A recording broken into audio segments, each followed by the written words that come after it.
Fresno State Athletics Insider Jackson Moore back with us here, and we're talking some recruiting. Jackson, was a big week for recruiting. How would you grade the most recent signing class for Fresno State, and why? It's a solid class. I would say probably a B, just because you look at where these teams that are headed to the Pac-12 finished.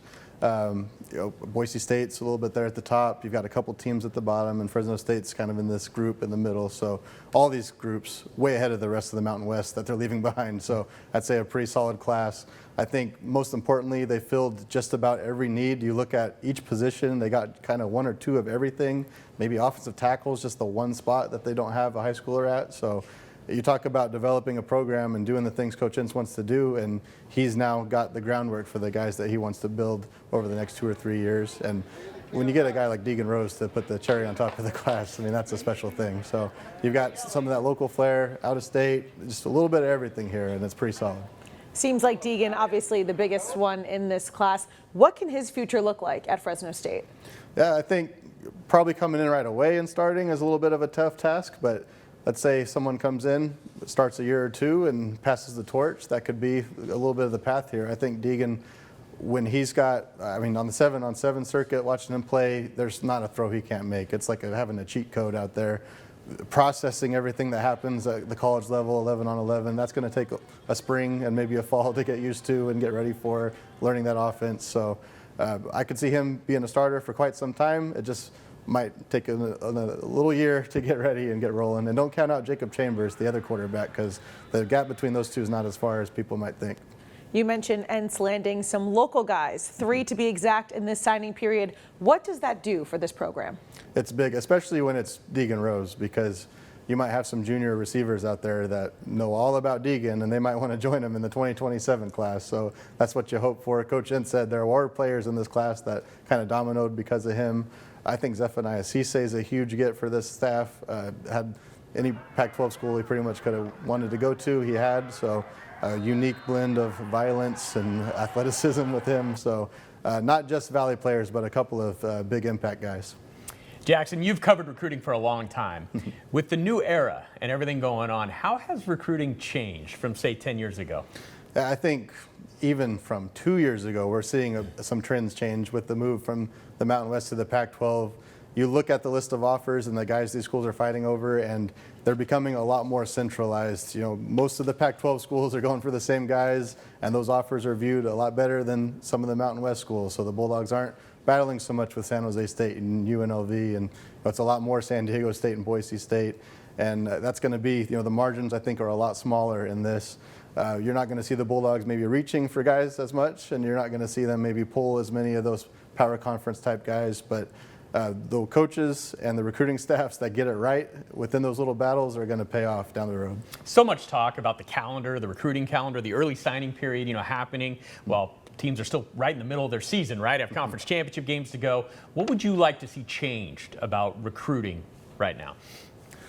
Well, I like that they've moved signing day up a bit. I think it's rough for the teams that are in that conference championship game, but for Fresno State, if you're not, you got all week to sign your class and seal things, so that's nice. I really like that they've moved the portal back, so now it's in January. That's the thing that I still think I would like to see change, is because theoretically, players are supposed to be in their bowl games, and then maybe they can decide after, but we're already seeing, not so much Fresno State, thankfully, they're doing it right. A lot of other schools, players are saying, the portal doesn't open until January 2nd, but I'm just saying right now, I'm going in the portal. I'm not playing in this bowl game. So it would be nice to have some sort of structure where you couldn't allow that to happen, because it just, you got a lot of unofficial stuff going on behind the scenes, and hopefully they can clean that up a bit. I want to ask you about Tim Skipper, the new head coach at Cal Poly. What are your thoughts on that? Yeah, very excited for him. You just assumed he was going to get a head coaching job somewhere after the job he did at UCLA and all the openings that came up. So very happy for him. It's neat that it's not too far from here either. Kind of keep a view on Cal Poly from afar. And in 2028, presumably he'll be leading the Mustangs in the Valley Children's Stadium. So that'll be a fun time. We might be seeing him at some high school games too, trying to recruit these Valley guys. He knows them very well. Yeah, it seems like it's a great fit. Tim Skipper and Cal Poly, right, with his connections here in California, having played and coached at Fresno State. I mean, did Cal Poly just make a home run hire here? I think so, especially in the context of Sacramento State seemingly really fumbling what looked like a lot of momentum that they had. So now it's Cal Poly's turn to say, hey, we're that next team up. And I really think Coach Skipper is going to do a good job kind of cleaning up the guys that get missed on that Pac-12 Mountain West level and putting together a solid product at Cal Poly. You feel like it could also maybe be like Bulldog West with some of the guys that end up coaching over there?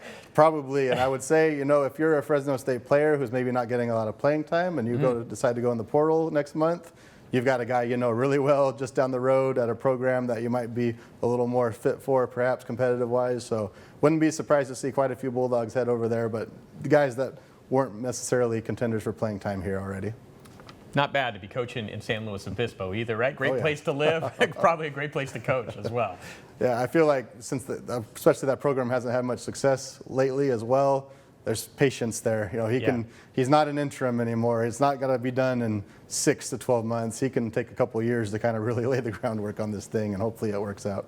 Even when he headed to UCLA, he brought Kevin Coyle with him once again. Do you think there's a possibility that we see Coyle, maybe Jethro, some guys getting involved with the Cal Poly staff? I would think so, especially those guys, if they're not retained at UCLA, I assume. And I think probably some familiar Bulldog names, maybe some guys that are moving up, you know, from high school or other FCS programs might want to join him there too. So I think it's going to be a really interesting staff, a lot of familiar names there.